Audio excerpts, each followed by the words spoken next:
Sebelum masuk ke pembahasan alur ceritanya, Mimin ingatkan bahwa video ini mengandung spoiler. Jadi pastikan kalian sudah mengikuti dan menonton episode sebelumnya.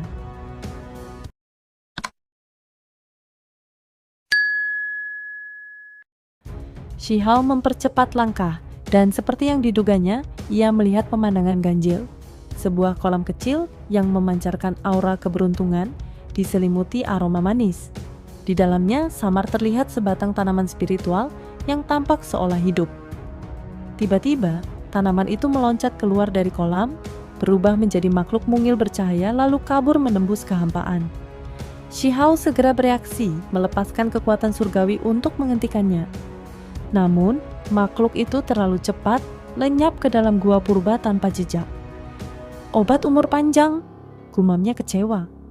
Ia tahu, bila terganggu, jenis obat ini hampir mustahil ditangkap kembali. Bahkan dalam ribuan zaman, obat seperti ini mungkin hanya muncul 1-2 kali. Menurut pengetahuannya, hanya ada 2 tangkai di seluruh 3000 provinsi, dan itu pun sulit diraih. Ia pun mengejar, namun usaha itu sia-sia. Meskipun tak memiliki daya tempur, kecepatan makhluk itu luar biasa. Makhluk apa itu? Bahkan aku tak sempat melihat wujud aslinya, keluhnya. Di antara reruntuhan tambang kuno, inilah satu-satunya makhluk hidup yang ia temui, dan ia gagal menangkapnya. Namun saat hendak pergi, aroma manis itu kembali tercium. Ia kembali ke kolam. Kolam kecil itu hanya beberapa kaki lebarnya, namun airnya bercahaya menyatu dengan kabut kekacauan dan sinar keberuntungan. Shihao langsung teringat kisah lama tentang kolam kekacauan yang konon dapat meregenerasi tubuh seseorang. Ia mencicipi airnya, dan segera merasakan tubuhnya yang rusak mulai pulih.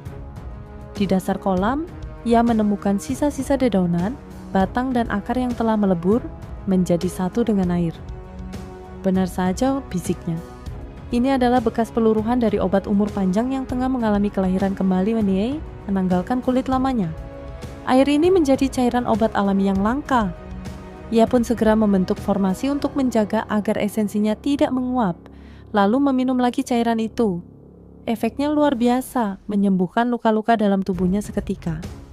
Meskipun ini bukan obat abadi itu sendiri, namun cairan yang tersisa ini bahkan mungkin lebih berharga dari batu kehidupan. Tempat ini sempurna untuk kultivasi. Tidak perlu terburu-buru keluar, ujarnya puas. Di surga yang tak terukur, markas lembaga dewa surgawi, suasana mendadak gempar. Kabar menyebar. Huang masih hidup.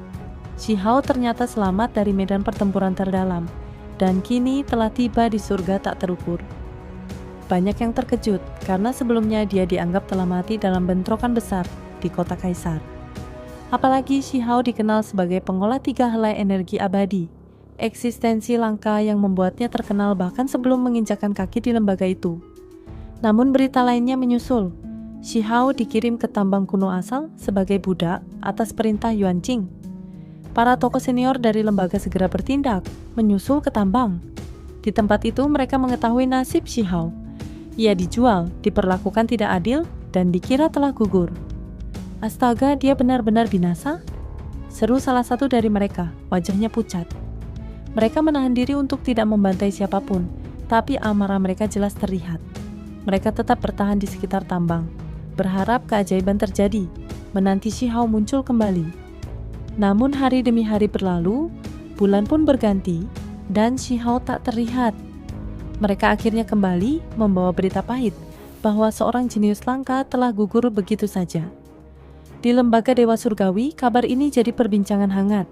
Sebagian merasa kehilangan, namun tidak sedikit yang bersorak dalam hati, menganggap nasib telah memihak mereka.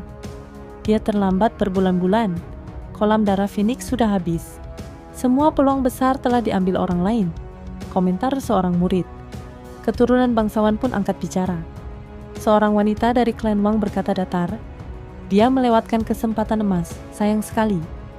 Lalu, dengan getir, terdengar suara lainnya. Kecuali dia menemukan obat umur panjang, maka tidak mungkin ia bisa menyaingi para jenius yang telah memperoleh harta tertinggi lembaga ini. Sementara itu, tanpa mereka sadari, di tambang kuno asal, di balik kabut pekat dan kolam bercahaya, Shihao masih hidup. Dan ia tengah meneguk cairan umur panjang. institusi dewa surgawi jauh dari kata damai. Kabar kematian Huang di tambang kuno asal mengguncang banyak pihak. Bahkan para jenius dari 3.000 provinsi kesulitan mempercayainya. Qingyi berdiri dalam keheningan, gaun putihnya melambai diterpa angin. Air mata jatuh perlahan di pipinya saat dia menatap Yue Chan. Aku setuju untuk bergabung, tapi satu syarat, kita harus membunuh Yuan Qing suatu hari nanti. Yue Chan menatapnya dalam diam. Kau benar-benar sudah mantap? Qingyi mengangguk tegas. Aku sudah bulat hati. Setelah sekian lama bersaing, akhirnya dua peri agung ini sini bersatu demi kekuatan dan masa depan mereka. Namun Yue Chan berkata dingin, kita belum waktunya muncul. Latih dirimu sampai puncak. Saat kita berdiri di puncak, tak ada yang bisa menandingi. Qingyi menimpali, dan kau yakin melepas kesempatan ini? Yue Chan mendengus. Kau tak lagi bersih, tapi untuk jalan kultivasi terkuat, aku akan tahan. Tapi, berhenti sebut-sebut nama Huang di depanku. Saling sindir pun pecah antara dua wanita luar biasa itu, memicu ketegangan di antara para murid. Sementara itu di tempat lain, suasana mulai panas. Aku tak percaya dia mati, Cao Yusheng menggertakkan gigi. Tapi itu tambang kuno asal, jawab seseorang sinis. Tak ada yang kembali dari sana. Lunar jadi rabbit. Dia memeluk kilin putih sambil menggigit ginseng emas. Matanya berlinang. Tapi saat mendengar cemoohan, dia melempar kilin itu ke arah si pengejek. Kilin itu merintih, terjatuh. Semua orang tercengang. Bahkan binatang langka itu diperlakukan seperti mainan. Aku tak percaya kakakku mati, seru Qin Hao. Banyak yang terkejut. Selama ini mereka pikir dia membenci Xi Hao. Chang Gongyan dan gadis naga pun ikut menyatakan keraguan mereka akan kematian Huang. Lalu, tawa terdengar. Masuk ke tambang kuno asal dan berharap hidup? Apa kalian berharap matahari terbit dari barat juga? Jangan remehkan Huang. Kelinci kecil itu mengamuk lagi, siap menghancurkan kilin di tangannya. Kalau dia datang ke sini, pasti sudah kulempar ke tanah. Seorang mencibir lagi. Tiba-tiba, suara dingin terdengar. Siapa yang bicara tadi? Shi membuka matanya. Meski dulu rival Xi Hao, dia tak terima saudaranya dihina. Orang mati tak perlu dibela. Kalau begitu, lawan aku. Qin Hao menantang. Keributan pecah di aula. Para murid saling menantang hingga suara tua menghentikan mereka. Ini tempat suci, bukan arena permusuhan. Siapa ingin membuktikan nyali, pergilah ke tambang kuno asal. Usulan ini mengejutkan semua pihak. Bagi mereka yang cukup berani, institusi membuka peluang uji nyali di tambang kuno asal, bahkan menyediakan bantuan khusus. Aku akan pergi. Beberapa murid berseru. Termasuk para jenius dari tanah kuno dan 10 raja mahkota dari 3.000 provinsi. Kalau beruntung, mungkin kutemukan batu kehidupan, ujar seorang pembudidaya. Di kedalaman tambang kuno asal, Xi Hao duduk bersila dalam kolam suci. Cedera lamanya sembuh, tulangnya kembali utuh. Dirinya kini menyerap cairan umur panjang yang memperbaiki tubuh dan menyuburkan roh. Tak ada nafsu kekuasaan, hanya ketenangan. Kolam itu penuh cahaya, memancarkan energi Dao abadi yang menakjubkan. Setelah hari demi hari, kekuatannya tumbuh pesat. Suatu saat, energi abadi di sekelilingnya berubah menjadi 3 helai cahaya yang berputar di atas kepalanya. Salah satunya menyatu membentuk bunga Dao yang besar, mengambang, hidup, dan memancarkan aura suci. Di dalamnya muncul sosok kecil duduk di atas kelopak, tampak agung dan mempesona. Xi Hao tetap duduk diam di dalam kolam, namun dunia di sekitarnya mulai berubah. Ia sedang melangkah ke tahap baru dalam jalan kultivasinya. Sebenarnya bunga Dao itu sudah mekar sebelumnya, hasil dari buah Dao yang diperoleh di Ascension Platform. Namun, setelah sampai di tempat ini dan menerima cairan umur panjang, bunga itu terus mengalami perubahan. Berkembang, layu, jatuh, lalu mekar lagi, hingga akhirnya melahirkan makhluk aneh itu. Makhluk itu berbentuk manusia. Saat membuka matanya, energi menggelegak. Sinar surgawi meledak bagai api li yang membakar langit, seolah hendak mengguncang 9 surga. Cahaya mengerikan itu bahkan menyapu hingga ke pintu masuk tambang kuno asal. Dunia seakan tersibak terang yang menakutkan. Orang-orang di luar gempar. Apa yang sedang terjadi? Mereka menyaksikan cahaya dari kejauhan dengan hati was-was. Mereka sadar, siapapun yang masuk kali ini mungkin tidak akan pernah kembali. Tambang ini memang dikenal tak berbelas kasihan saat kekuatan misterius bangkit. Sayang sekali, anak yang membudidayakan 2 helai energi abadi itu kemungkinan tewas di dalam. Orang-orang keluarga Wang merasa kehilangan besar. Mereka menyesal. Seandainya dulu anak itu mereka arahkan untuk melayani nona muda, tentu bisa jadi kekuatan luar biasa bagi keluarga. Di dalam tambang, entah sudah berapa lama berlalu, Shi Hao akhirnya membuka mata. Ia menatap ke arah bunga dao besar. Di atasnya duduk sesosok makhluk mungil berbentuk manusia, bermata cemerlang, laksana mentari, dan sedang menatapnya balik. Perasaannya bercampur. Makhluk itu seperti dirinya sendiri, tapi ada jarak yang tak terjelaskan. Meski serupa, terasa asing. Makhluk itu duduk tenang di atas bunga dao yang kokoh, dikelilingi kabut kekacauan dan untayan energi abadi. Shi Hao mengaktifkan mata surgawi. Ia bisa melihat makhluk itu dengan jelas, mirip dirinya, namun seukuran kepalan tangan. Ia mencoba menggunakan teks tulang untuk mengendalikannya, namun ada hambatan yang tak bisa ia tembus. Bunga dao itu sendiri sangat kuat. Ia bisa menggerakkannya dan kekuatan dao menyebar ke langit dan bumi. Tapi makhluk di atasnya seperti terpisah oleh jurang tak kasat mata. Shi Hao semakin penasaran. Mengapa makhluk yang ia budidayakan sendiri tak bisa ia kendalikan? Saat mengamati lebih saksama, ia melihat kilatan cahaya aneh di sekitar makhluk itu. Fragmen waktu, bintik-bintik cahaya warna-warni yang melayang dalam energi kacau. Meskipun samar, mata surgawinya bisa merasakannya. Dia hidup di masa lalu? Bisiknya.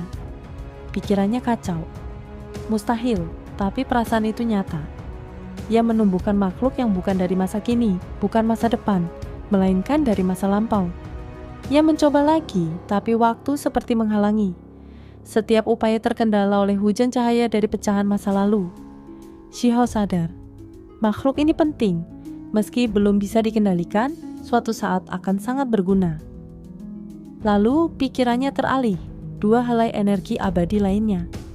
Jika keduanya juga menghasilkan bunga dao dan buah, mungkinkah masing-masing menciptakan makhluk berbeda? Mungkin yang satu dari masa kini, yang satu dari masa depan? Tak ada catatan tentang ini dalam kitab manapun. Ia menumbuhkan sesuatu yang lebih dari bunga dao, makhluk hidup yang aneh, mungkin buah sejati dari daunnya. Ia bangkit, menatap cairan berharga itu. Apakah kolam ini penyebab semua ini? Tidak. Cairan umur panjang ini memang ampuh, tapi hanya sebagai katalis. Jalan yang ia tempuh adalah miliknya sendiri. Kalau begitu, sejak awal, jalanku memang seperti ini, gumamnya.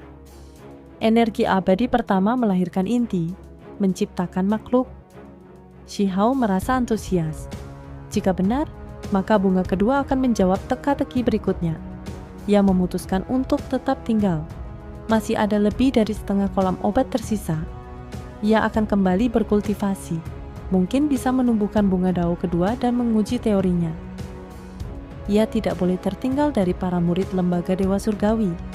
Di sana ada kolam Phoenix yang konon mampu membangkitkan kembali kehidupan.